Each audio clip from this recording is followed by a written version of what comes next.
language program is parent choice, and our goal is for them to become bilingual, bicultural, and biliterate. We want to empower them to see that there's a world outside of just their main language, their home language. And our goal is for them to see vocabulary and curriculum simultaneously in both languages. In ELA and in social studies, they do that all in English. Math and science is taught in Spanish. 8 por 9 es 72. Excelente! 8 por 9 es 72.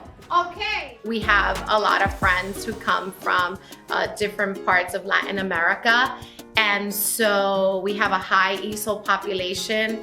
And I just love to see how our native speakers are helping our new friends come in, and vice versa. And I just love to see that interpersonal exchange, and I love to see how they grow together, and they're basically peer teaching. So they're doing a lot more sometimes, I feel, than we are when we're trying to teach them. Our goal here is to make sure that students are engaged 100%. Many times we use various and different techniques. Every teacher is different. However, our goal is basically the same thing.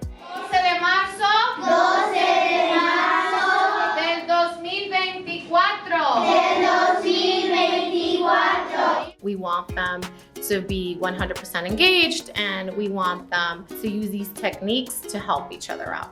We want to take learning outside the four walls of the classroom. We want learning to happen in every part of the campus, whether it's outside at recess or during PE. Learning is not just within the books, but it's in conversation, it's in experiences. We want to offer these experiences. We want them to know that there is a world outside of Wicklow, of our town of Sanford, or the state of Florida. We want to broaden their horizons and tell them that you can do it, that there's a whole world out there, and that we can connect and we can become global citizens.